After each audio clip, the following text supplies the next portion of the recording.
Good morning, guys. Welcome to the physics class. As you know, this is Afaz going to join you from the Greenpeace School. Hopefully, you all guys must be fine. So, guys, today our topic is about the mercury in glass thermometer. Fine. In the previous topic, what we have done about the thermometer. Like, what is thermometer? An instrument which is used to measure the amount of temperature. We have done already, and about the scales of thermometer. Like in the scales, what we have done the degree Celsius, Fahrenheit and Kelvin, and about these conversions as well. So hopefully you have understood. But our today topic is mercury in glass thermometer. आज का जो हमारा topic है वो क्या है? Mercury in glass thermometer. So today we will see, firstly we will see that what is mercury. What is mercury?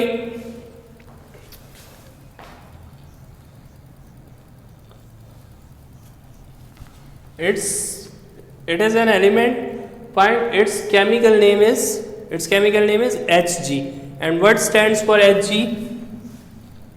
इसका जो आपके पास केमिकल नेम है वो क्या है? Hg stands for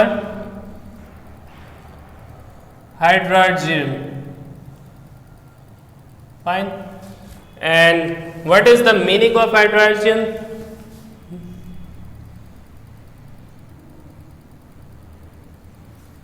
It means liquid silver. Fine. So mercury chemical name is hydrogen. It stands for Hg, and we can write that what is the meaning of hydrogen. It is a Greek word. It is a Greek word. So mercury came from Greek word where is hydrogen, और hydrogen का meaning क्या होता है? Liquid silver. मतलब silver colour का जो liquid होता है वो हमारे पास क्या होता है? हाइड्रोजन होता है. अच्छा, ये तो हो गया हमारे पास मरकरी. अब हमने देखना है कि भाई मरकरी की कुछ प्रॉपर्टीज होती हैं. That why we use mercury in glass thermometer. देखें, ये एक तो इसकी एक प्रॉपर्टी ये है कि ये मेटल है. Fine. This is in liquid form but this is metal. ये ऐसा वाहिद वो है, लिक्विड है जो मेटल की फॉर्म में होता है. अदरवाइज आपने जितने भी नोटिस किए होंगे, जितने भी मेटल है हमारे पास वो लिक्विड फॉर्म में नहीं होते. That is in solid state. But this is only the single element which is mercury, which always will be in liquid form in any room temperature. किसी भी रूम टेम्परेचर में ये इसकी जो फॉर्म होती है वो कौन सी होती है? लिक्विड फॉर्म होती है. So this is about the mercury. अच्छा, इसकी कुछ प्रॉपर्टीज होती है वो हम देख लेते हैं कि वो क्या प्रॉपर्टीज होती हैं.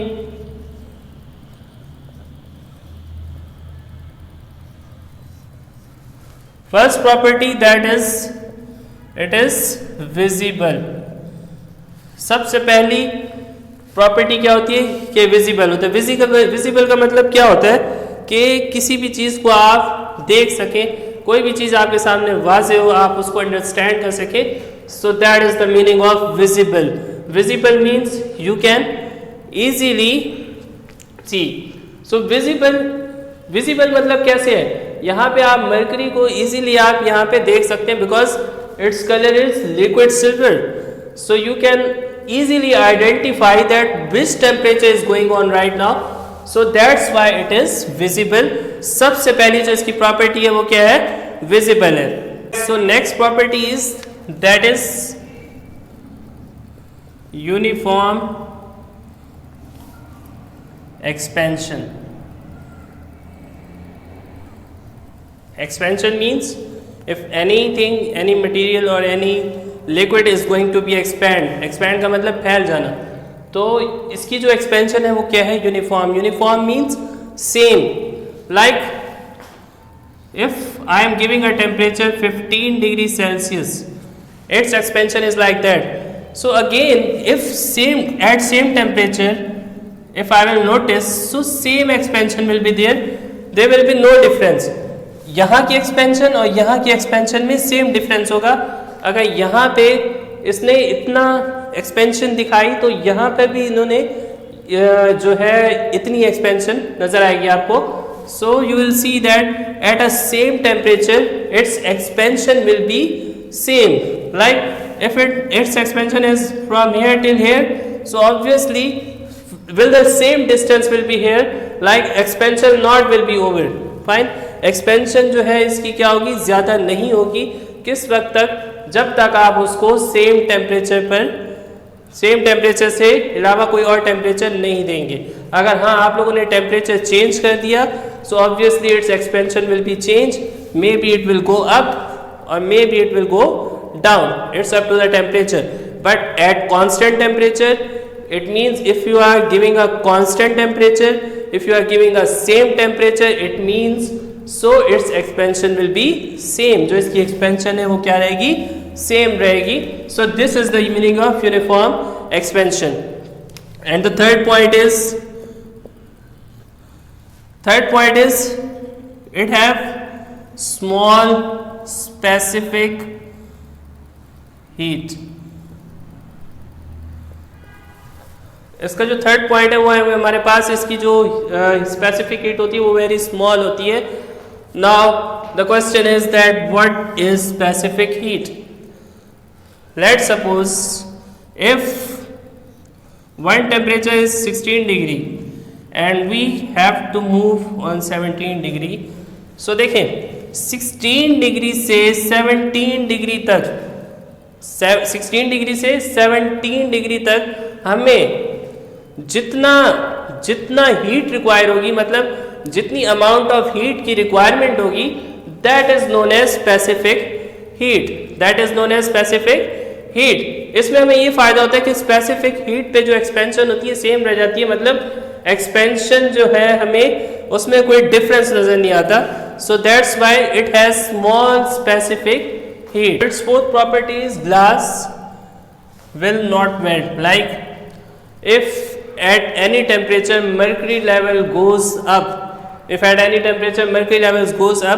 so if temperature will go down, so obviously mercury level will also go down, but it will not stick with the glass. ये जो है ग्लास के साथ चिपकेगा नहीं. जैसे ही देखें आप कोई पानी लेते हैं अगर किसी भी ग्लास में, जब आप उसको नोटिस करते हैं तो उसके कुछ ना कुछ ड्रॉप्स जो होते हैं वो ऊपर ग्लास में चिपक जाते हैं. But mercury is that type of liquid that it will not stick with the glass, thermometer. So that's why this is also the one of the best property of this mercury. And fifth property is that is range of measurement.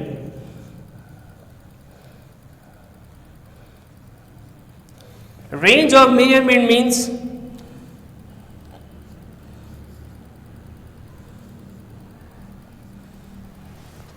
like this is the freezing point of mercury, and what is the boiling point? 357 degree Celsius. So this is the boiling point. Fine. मतलब इसकी इतनी range है, इतनी कम range में भी आप इसको major कर सकते हैं और इतनी ज़्यादा रेंज के अंदर भी आप इसको मेजर कर सकते हैं. मतलब अगर आपके पास टेम्परेचर -38 डिग्री सेल्सियस तक आ रहा है, so you can easily measure at any level. But if it will go up till 357 degree Celsius, अगर ये 357 तक चला जाए तब भी आप इसको इजीली मेजर कर सकते हैं. But if it will go up with the range, अगर ये इस रेंज से बाहर चला गया, मतलब इस रेंज के ऊपर से चला गया, मतलब 357 से 358 359 तक अगर आपको मेजर करना पड़ गया तो ये स्टेबल नहीं हो पाएगा. आपका जो कोई भी चीज़ है जिसके अंदर आपने मर्क्यूरी लिया हुआ है, that will be damage. Fine. So this is the fifth property, that its range of measurement, that -38 degree Celsius से, मतलब ये यहाँ से लेकर यहाँ तक, मतलब इसकी जो है प्रॉपर्टी ये मेजर कर सकता है. कम से कम ये -38 तक कर सकता है मेजर, एंड ज़्यादा से ज़्यादा कितना कर सकता है, 357 degree Celsius. Fine. So these were the 5 properties that you have learned today. Fine. And what you need to do? You need to do just what is your task? You need to learn, or you need to study the advantages or disadvantages of mercury, fine, in glass thermometer. So you guys have to see. And one more very important thing, that is that what is the mercury, what is the atomic number of mercury. So if we will see, if you have learned in the chemistry, or you will learn in the chemistry, maybe in the higher level as well, like mercury atomic number is 80, fine, its atomic number is 80, and atomic mass is 200. इसका जो atomic number है, chemistry में आप लोग पढ़ेंगे आके higher classes के अंदर, कि भाई इसका जो एटॉमिक नंबर है क्या होता है, 80 होता है, and atomic mass is 200 after gold this element come. Because अगर हम ग्रुप वाइज देखें, सॉरी पीरियड वाइज देखें, तो पीरियड में किसके बाद आता है, गोल्ड के बाद आता है ये एलिमेंट. और अगर हम ग्रुप वाइज देखें तो ग्रुप में ये आता है कैडमियम के बाद, ठीक है, कैडमियम के बाद आता है मरकरी. और अगर इधर से देखें तो इधर से आता है गोल्ड के बाद, मतलब इससे पहले क्या आता है, गोल्ड आता है. गोल्ड को हम कहते हैं AU. By the way our topic was about the mercury. हमारा जो टॉपिक था मरकरी से रिलेटेड था. सो दैट्स व्हाई मरकरी का जो एटॉमिक नंबर होता है वो क्या होता है, 80, एंड मरकरी का जो एटॉमिक मास होता है वो क्या होता है, 200. दिस इज द थर्मोमीटर, जिसमें आपको दिखाया गया कि इस पार्ट में मैंने डिग्री सेल्सियस में ले लिए, और यहाँ इस पार्ट में मैंने फ़ारेनहाइट में स्केल्स ले लिए. ये जितने भी स्केल्स हैं I took in Fahrenheit, but these all scales related to degree Celsius. And you know about the degree Celsius that 0 degree is ice point. It means this is the freezing point, and what is the boiling point, 100 degree Celsius. If we talk about the Fahrenheit, so in Fahrenheit what will be the freezing point? So freezing point will be 32. 32 कहाँ पे होगा, 20, and in between 40 and 20. देखिए 40 और 20 के दरमियान ही होगा ना कहीं 32. तो it means let's suppose 32 is here. So 32 is the freezing point in Fahrenheit. 32 degree is the freezing point in Fahrenheit. और यही अगर बॉइलिंग पॉइंट की बात करें तो इसका बॉइलिंग पॉइंट कितना होगा, 212. 212 क्या होगा, फ़ारेनहाइट के अंदर जो इसका बॉइलिंग पॉइंट होगा वो फ़ारेनहाइट में क्या होगा, 212. And if we talk about the degree Celsius, so that is 100 degree Celsius. वैसे जो आमतौर पे टेम्परेचर थर्मोमीटर में मेजर किया जाता है दैट इज इन फ़ारेनहाइट. वो किस में मेजर किया जाता है, फ़ारेनहाइट में. But for your best understanding I made a scales in both conversion like degree Celsius and Fahrenheit as well. So this was our topic. Yeah, one more thing I want to tell you, that is, if let's suppose its range of measurement, as I told you, that minus 38 degree Celsius till 357 degree Celsius. Fine. ये होती है हमारे पास range होती है -38 या -39, मतलब इसके round of जो होती है इसकी रेंज होती है इसकी जो फ्रीजिंग पॉइंट, मतलब जितना ये कम से कम मेजर कर सकता है और जितना ज़्यादा से ज़्यादा मेजर कर सकता है उसकी जो होती है 357 डिग्री सेल्सियस होती है. ये भी एक राउंड ऑफ वैल्यू है. But if we will say that what is the value of -38 degree Celsius in Fahrenheit, अगर यही डिग्री सेल्सियस को मैं कहूँ कि भी आप इसको फ़ारेनहाइट में कन्वर्ट करके दिखाएं, यही वैल्यू फ़ारेनहाइट के अंदर कितनी होगी. So as I told in the previous class कि मैंने आपको एक तरीका बताया था, that scale name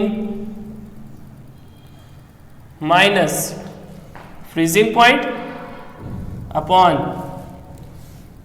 boiling point minus freezing point.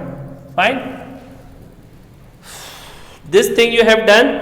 So what is the scale name. अब देखें आपको डिग्री सेल्सियस दिया हुआ है, आपको फ़ारेनहाइट में चेंज करना है. मैंने किसका नाम लिया, I am talking about the degree Celsius, like degree Celsius is given and you have to change in Fahrenheit. So I am taking a name of these two scales like degree Celsius and Fahrenheit. So it means you need to convert in Fahrenheit and given scale is degree Celsius. So just you will compare degree Celsius and Fahrenheit. जैसे कि मैंने आपको पिछली class में ही बताया था, जिन दो scales के नाम लिए जा रहे होंगे आपने उन दो स्केल्स को ही कंपेयर करके एक दूसरे में कन्वर्ट करना है।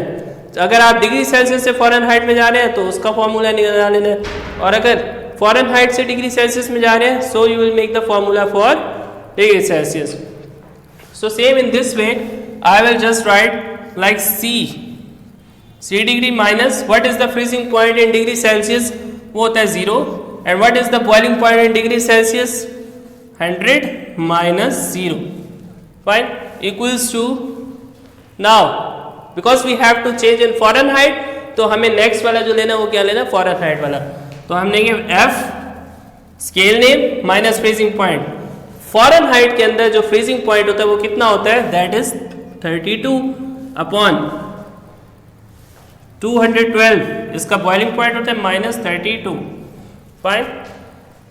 So this is the way to change from degree Celsius to Fahrenheit. If you want to convert from degree Celsius to Kelvin, so you will take here Kelvin. यहाँ पे आप कौन सा लेंगे, Kelvin टेम्परेचर लेंगे और उसी का फ्रीजिंग पॉइंट लेंगे और उसी के बॉइलिंग पॉइंट और फ्रीजिंग पॉइंट को आपस में माइनस करा के सॉल्व करेंगे।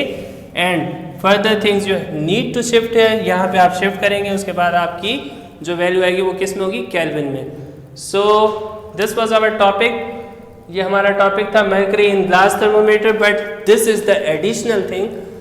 ये मैंने क्यों कराया आज, क्योंकि प्रीवियस टॉपिक्स में maybe if any students were getting problem, so hopefully now you have understood that how you need to convert from degree Celsius to Fahrenheit and from Fahrenheit to degree Celsius. So these things are very important, just you need to revise again and again, and you need to learn the advantages and disadvantages of mercury in glass thermometer. So that's it. Inshallah in the next class we will see the expansion. Which expansion? Thermal expansion. There are two types of thermal expansion. One is the linear thermal expansion, fine, and other is the volume thermal expansion. So we will see in the next class. Till then, stay safe and wish you all the very best.